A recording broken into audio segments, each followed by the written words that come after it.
You look at the world today and you say, how do we want it to be, for the next generation? You want to leave it better. We need to start taking the steps now to do it. Hello, and welcome to Trust Faster, a Clearspeed podcast. I'm Danny Ng-Si-Kwan, and I'll be your host this season as we take a look into the ways that risk and trust intersect in our day-to-day lives.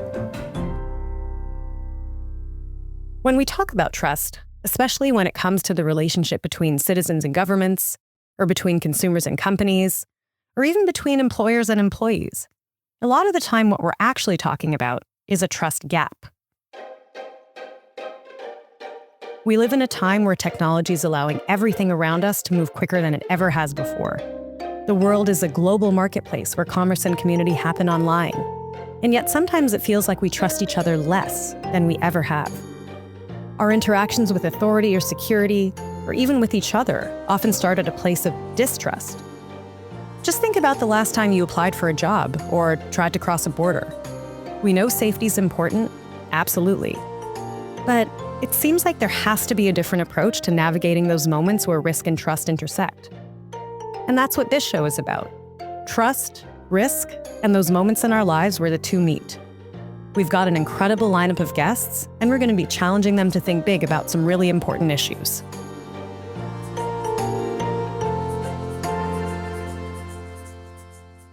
On the first episode of the show, we're going to be talking with Clearspeed co-founder and CEO, Alex Martin. I know, it seems a bit on the nose to start a series like this by interviewing the CEO, but I think in addition to providing some really crucial context for Clearspeed's mission, Alex just has a really great story to tell. Who he is and how he came to co-found the company informs a lot of what we're trying to do. And that's to change the scale and speed at which we're able to assess risk. Alex got his start in the Marine Corps, and I think that's really where he learned what it means to be a leader. The person who's able to not only identify risks, but also takes responsibility for knowing what risks to assume and when. Leadership is also about building trust. A team can't function if it stops trusting its leader. So in this episode, I'm going to talk to Alex about his journey from the Marines to entrepreneur. You'll hear about the real-world experiences that drove home how critical trust is and how narrowing the trust gap can, hopefully at least, make our lives safer and more efficient. So let's get into it. I started our conversation by asking Alex how he defines trust. I think of trust in two ways. On the one hand, trust to me means reliability and confidence and integrity and character. Trust means that when I show up and say I'm going to do the thing, I do the thing. So it's more than words, it's actions. But then as a consumer, trust means that I have an expectation that the reliability and the safety and the confidence I have in the thing that they say they're going to do or deliver for me happens. And that's really important, right? Because it's like inward. Am I trustworthy? Am I a person that people can trust? Are we building a company that exudes that as a fundamental value? But then also like outside of our organization, like as a consumer, as a person that purchases insurance and uses it, or as a person that uses banking or deals in companies, like, can I trust that company to do the thing they say they're going to do? And that's, you take a risk.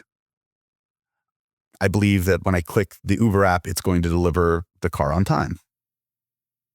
I believe that when I hire a nanny to look after my twin daughters, he or she is going to, be reliable and be a safe caregiver. When that trust is broken is when the chasm begins. And the chasm is you lose trust in systems, in governments, organizations. And then what happens is this deep cynicism. And so if you look at the world today, you can either be wildly pessimistic, and it is to a certain extent depressing. You look at our own country and the rifts of the gaps and the chasms between Americans, just as an example. And how do we bridge that? We either build walls and cynicism becomes hatred and fear, or you build bridges. So there's a moment now. There's not an inflection point. That's the wrong word, but it's a crossroads. The crossroads is trust is ancient. It's the currency that we deal in on a daily basis. And if you don't trust this processes and the people that enable transactions or the flow of any exchange, you have nothing. So what I'm hearing is there is a gap in trust in today's world. Perhaps there's a trust crisis, would you say? I think so. I think that's a good way to say it. Crisis is a term that I would use in this case, absolutely. And it, you look at the world today and you say, how do we want it to be, for the next generation? You want to leave it better. We need to start taking the steps now to do it. It's hard to get up every day and have the courage to meet the day and ask yourself, how am I going to feed my family today? How am I going to start a business today? There's a hope in the American experience that could be a thing that happens. And right now it's a crisis because people, I don't think, believe that anymore. And so we have to pick our head up and understand, be a leader, not an America leader. I'm talking about a community, a global community, be a leader in this crisis management perspective from a trust basis. Because everyone can move to fear. Everyone can move to threat. Everyone could say, this is why all these people are bad actors, and the proliferation of fraud and, national security and fear-based tactics. But that's going to continue to drive wedges between people's value systems. And so the intersection of different opinions of how to do things matter less than an alignment around what the end in mind is. And the end in mind should be a society in which we have confidence and trust in a system that delivers the thing that says it's going to do with equity and fairness.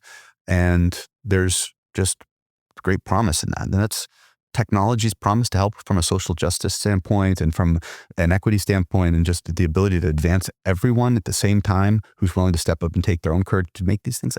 That to me is wildly exciting. And that's why Clearspeed is here, to be a part of that story. I mentioned at the beginning that Alex got his start in the military. He's a graduate of the U.S. Naval Academy, Marine Corps Expeditionary Warfare School, and Naval Command and Staff College. He was in active service from 2004 to 2011, where he served in the U.S. Marine Corps as a small unit commander in infantry, reconnaissance, and special operations units. Since then, he's been a lieutenant colonel in the reserves. I asked Alex what he learned from his time in the military. What the Marine Corps is so good at is taking disparate groups of people of all colors and shapes and sizes and indoctrinating them into a culture where trust is fundamental. If I could distill Marine Corps values into one thing, is I trust my teammates to do their thing every single time. That's how it is.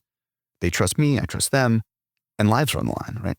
So there's no more incredible experience to be a young, 23-year-old second lieutenant than to get the honor of leading a rifle platoon in combat, period. And the only way to lead those men was to sign up and do the things that you asked to do with them. I don't know how well I did overall. I don't think I was, didn't make any records or win, medals of valor, but I showed up and I learned, and it was, the experience was deeply enriching. And in one such experience where you're relying on your teammates to do their tasks, to provide security, to keep communications flowing, to make sure that the next corner around the block, there wasn't someone, trying to ambush the platoon. There's moments in which you have to give some trust on the benefit of the doubt to local forces you're working with. So you're enabling and equipping these folks to work alongside you. And when trust is broken there, when the systems that you count on to be reliable, to give you confidence that the folks you're working with are not bad guys, they're not working for Al-Qaeda, they're Iraqis trying to rebuild their country. When those break, lives are lost. And I lost a dear friend to one such attack. We call them green on blue attacks, insider threat. So these forces that turn their weapons on you when you think you're working with them. And in this instance, my buddy Captain Warren Frank was killed by an Iraqi soldier, and it was devastating. Because what were the systems in place that I had confidence in that allowed these Iraqi soldiers to work with him? And who was vetting them? And it wasn't a failure about the counterintelligence team. These guys are brilliant. It wasn't a failure of the lie detection technologies that were meant to ascertain who's bad or who's good. What it was a failure was of ultimately, fundamentally, at a broader level of the culture to look at the problem and say, maybe we should rethink how we're doing risk on the edge, like on the battlefield. So when Warren Frank was killed by an Iraqi soldier who was unvetted, my first question was why? Like, how did this happen? Like, what went wrong? And so the learnings of that, like the findings that I had from that kind of like post-mortem was there was no good way to assess risk in people on the edge at scale. Like we're not going to serially line up thousands and thousands of soldiers and polygraph them or lie detect them. So it's like we were using the wrong tools to do the wrong thing, right? And there were no tools that existed. The fundamental problem isn't finding the needle in the haystack, it's clearing the hay.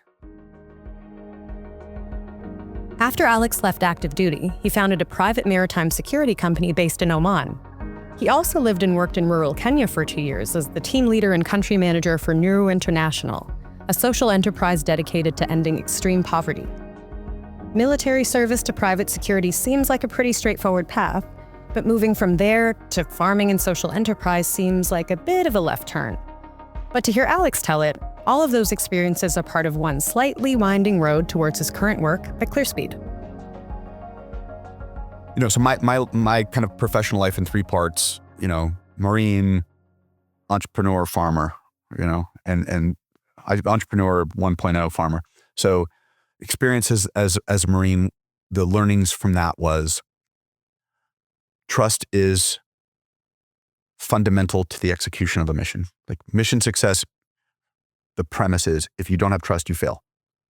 That was the culture. And when the systems break, you lose trust. And you have a crisis of faith, like I did. So I made the decision to start my first company, which was a security company. And in that couple years, the experience was I can't operate. I was overseas. We were operating in Yemen. We were working in the security world and logistics world. I couldn't hire people because I couldn't run background checks. I needed a tool to be able to get me there. I lost confidence in the ability to run a business on the edge.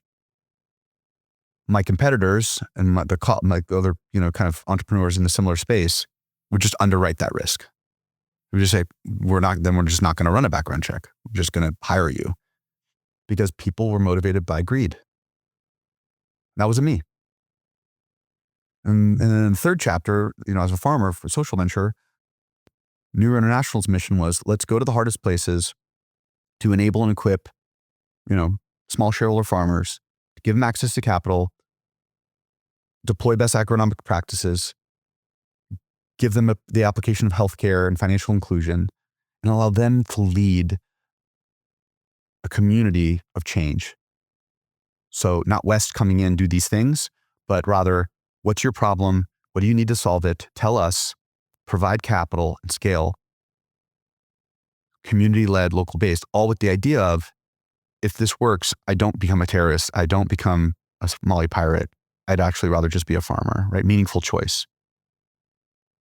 And the problem in those things was exactly the same. Well, how can we deploy capital here? And how can we hire here? And I don't know if we can trust these people. So in these 3 experiences from Marine and kind of entrepreneur to farmer, I looked at the totality of this and with a group of other co-founders, and we said, something has to change. No one's doing it. You look around, and no one's solving this problem. I had to do it. We had to do it. And so the bridge from identification of problem across 3 chapters, of my life to I've got to go all in and do this thing and dedicate my life to building a company that solves this problem, is what we've done. So the bridge that I personally crossed was one of looking around and saying, no one's going to solve this problem and it must be solved. And I'd rather fail trying than stay on the sidelines.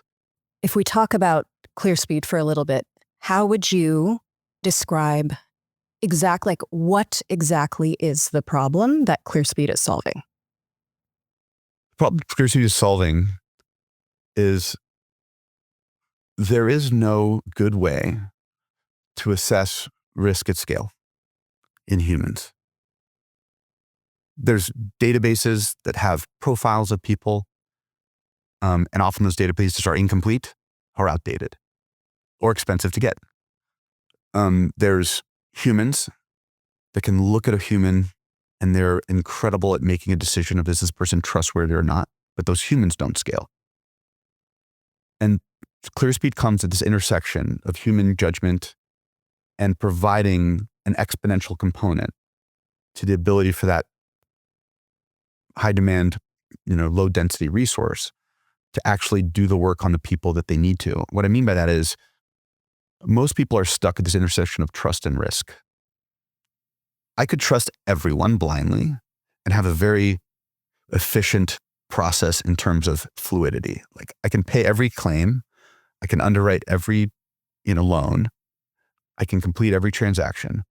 The problem is I'm going to have rapid fraud. On the other hand, I could pay no one, I could not grow my business, and have no fraud, but simultaneously, have no business. Yeah. Everyone hates you. This is a terrible experience, right? So how do you solve that? Well, with Clearspeed, you think of this kind of tension between, speed and security. How fast do you move through a process versus how much security you're putting against that process to make sure you're either safe or reducing the fraud you see. And the way that the markets were approaching this is from the bottom up.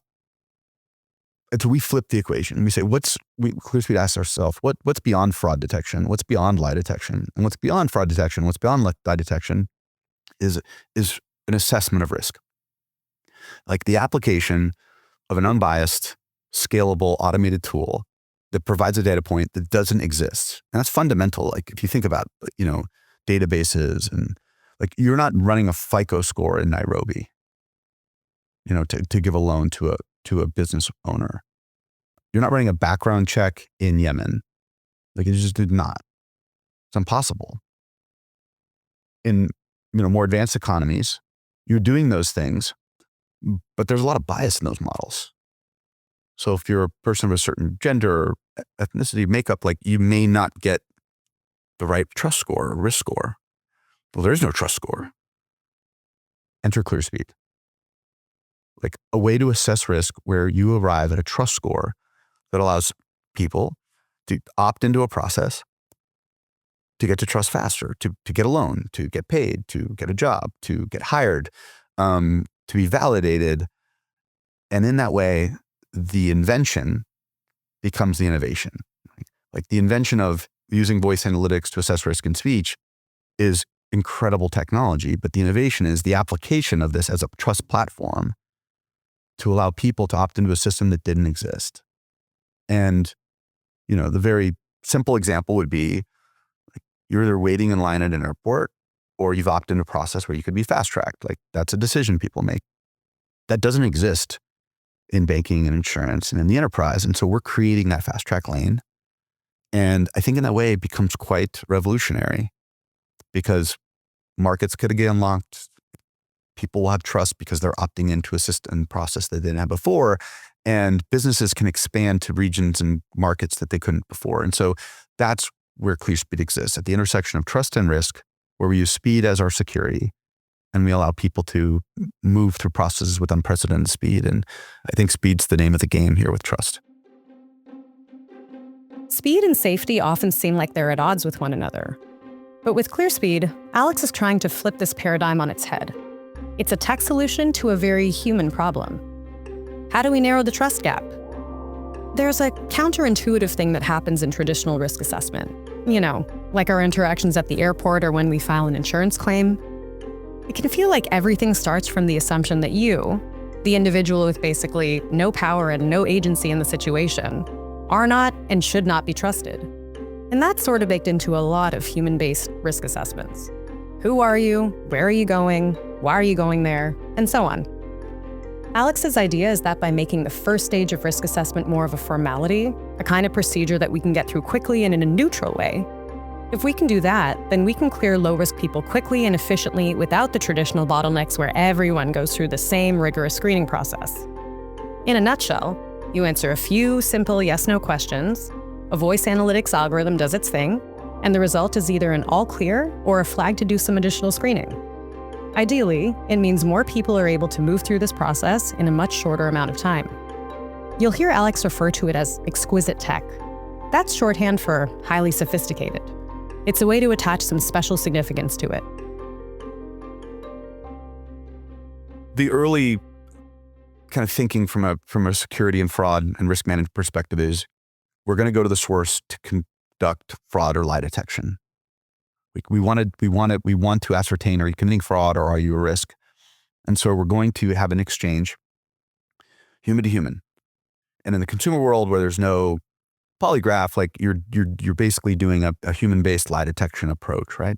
And as the consumer, that in exchange doesn't feel great because you're being assessed where your trust has been discounted from the start. So the transformation is then actually, let's not use a human first. Let's use a piece of technology. And that technology will interact with you when you want it, and how you want it, and with your consent. You'll know the questions ahead of time. They're questions you were going to be asked anyway.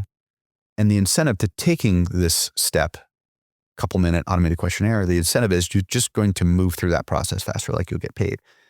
And if for whatever reason, this technology alerts to risk, you're going to do the normal thing. Like there's no harm. And that's like fundamental. I used to lose a lot of sleep thinking if someone uses tools without a human at the end of it to just make a decision, like that's a bad world. Like where AI is like making risk decisions for us with blindly. Like I don't want to live in that world.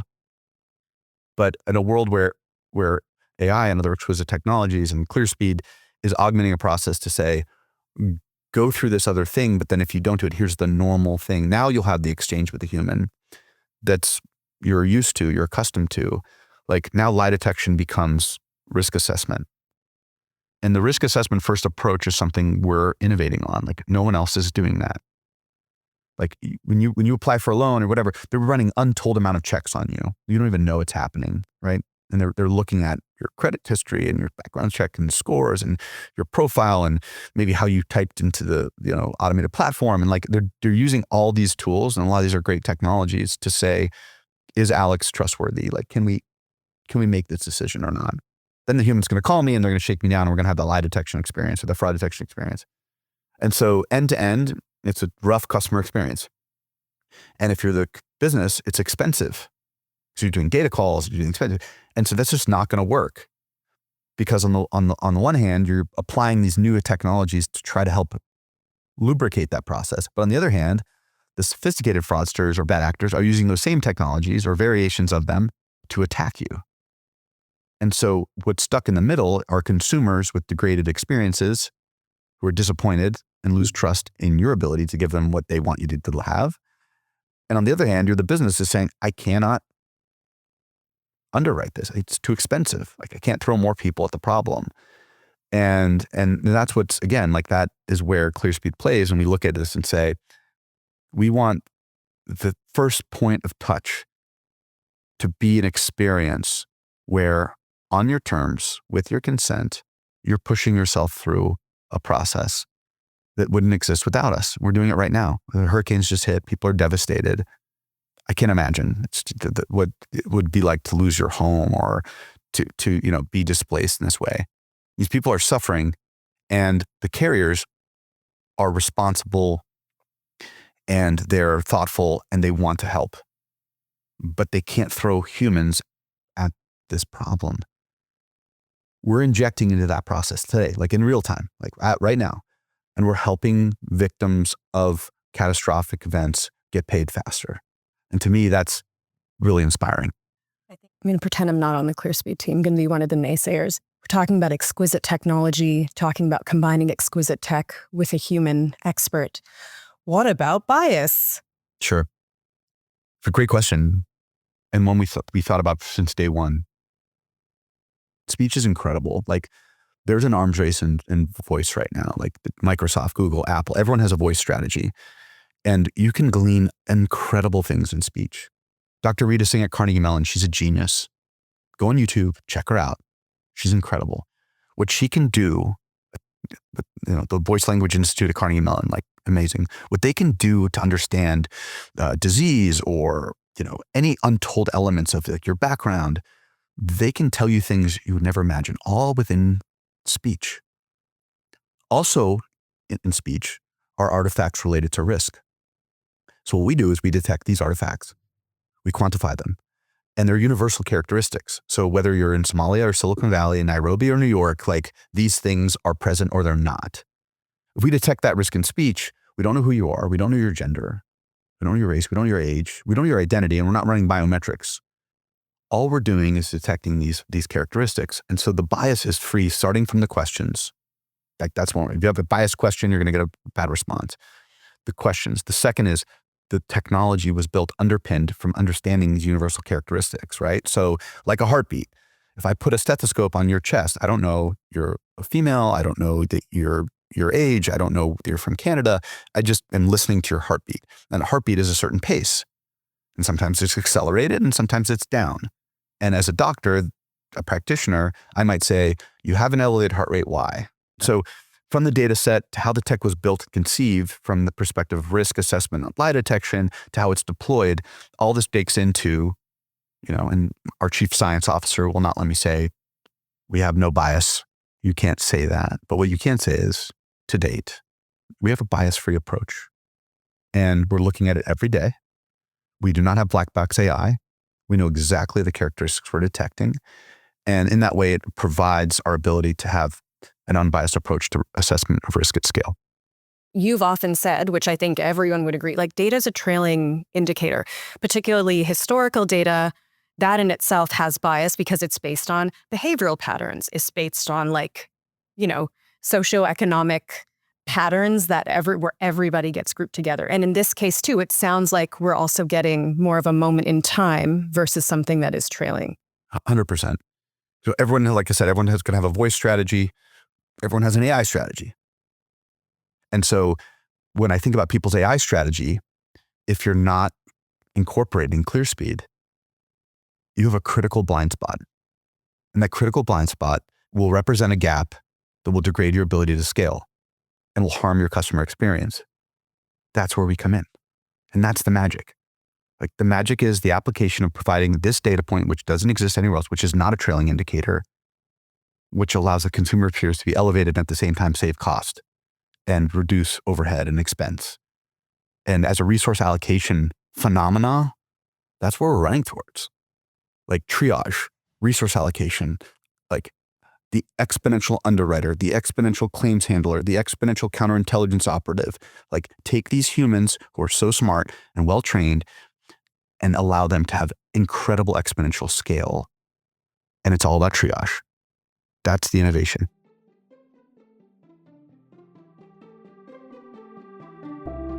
A recent survey showed that 84% of business leaders believe their companies are highly trusted. That same survey showed that only 27% of customers actually feel that way. To me, at least, that's a pretty clear trust gap. And that makes it an interesting time to be working in this particular market space, to be a company trying to facilitate smoother, more efficient interactions between customers and companies by shrinking that trust gap. And it's not just company-customer relationships. Again, it's governments, it's sports integrity, it's your relationship with your insurance provider. So I wanted to end my conversation with Alex by asking him about the future, both of Clearspeed as a company and where he sees this whole market segment heading. The evolution from exquisite technology to product platform is where we're at now. So how might Clearspeed engage, interact with trust events at scale in the financial services sector, in human resource allocation, human capital, in government defense and security, and for the consumer? That's where we're going. A platform where a PhD in India could opt in to have his or her resume validated, where 3 out of every 4 resumes are fraudulent, to rise above and get a job because he or she actually went to got the degree. Or a world in which a caregiver could opt into a process, or anyone in the gig economy can opt into a process, say, I'm I'm exceedingly more trustworthy to carry your mother or your daughter from A to B. You can trust me. Would I pay a premium to have someone carry my mother from her home to her medical appointment? Of course I would. Like every day, all day. But people are willing to pay a premium where trust is at stake because it's not even emotional. I mean, it's everything, right? It's when you talk about like your loved ones. And so this is everything. And so where Clearspeed is going is to be the name where we're used as a verb. Did you Google it? Did you Clearspeed them? Like, that's it. When an insurance company said, did you Clearspeed them? They didn't say, did you shake them down? Did you put them through a 3-hour process? In the banking industry, they didn't say, did I put you through a 3-hour call because I want to approve your wire transfer? When you're hiring someone, they didn't say, come in for the 8-hour, interview so you can prove to me that you did these things. In the sports economy, they didn't say, did you put them through the drug test, the invasive drug test? And did you take their blood? And did you take your urinalysis sample? And did you look through all these expensive things to say, are you a bad actor? What they said was, did you inject a very quick automated process that allowed me to say, yeah, pay it, do the thing, move them, clear them. You think about so where Clearspeed is going as this platform, like what I see is where the evolution becomes the revolution. Like I see what I call risk reformation. I see people moving across borders seamlessly. I see loads of data and identity being housed in a blockchain, and I see people moving from, Kenya to Kansas in a day. I see people flowing across borders. I see markets moving. I see emerging economies being underwritten and loans being granted. I see people getting the ability to have capital to start businesses. Like I see these things with a tool like ours because that's possible when you trust a tool that provides a human the ability to underwrite a decision that they couldn't do before. So the imagination goes crazy when you think about trust as a platform and Clearspeed as underpinning that as an engine of risk. Again, not to find the bad actor, but to clear the low risk folks at scale. That's it. That's everything. And so the ubiquity here, the play here is we have to collaborate. Forged from this beginning, we started talking about leadership. We'll end with talking about leadership. Technology is table stakes. Exquisite technology is table stakes. Everyone's expecting these things to happen, and they will. And brilliant people are inventing brilliant things rapidly. But what people forget is human nature is human nature. So as technology evolves with more rapidity than ever before, in the entirety of the human experience, humans are still humans. And I can say, as a student of history, that this is something I'm confident in. And if I'm confident in, I'm long on human nature, I know there's good actors, there's bad actors, and there's folks in between. They're going to make a choice. Am I good? Am I bad? And the intersection where technology plays into human nature is where Clearspeed is. And that will move us from crisis management to trust management. We have to. Thank you so much to Alex Martin, co-founder and CEO of Clearspeed, for joining me on the first episode of Trust Faster. I've been your host, Danny Yingsi Kwan. I hope you enjoyed this conversation as much as I did, and that you'll join me for the rest of the season. I'll be back next time in conversation with Tonya Reese from Edelman to talk about how trust can be turned into data that reveals fascinating insights into the world around us. Trust is a very personal concept, and it's the kind of thing that everyone knows what it feels like. Everyone knows what it means, but no one can really define it.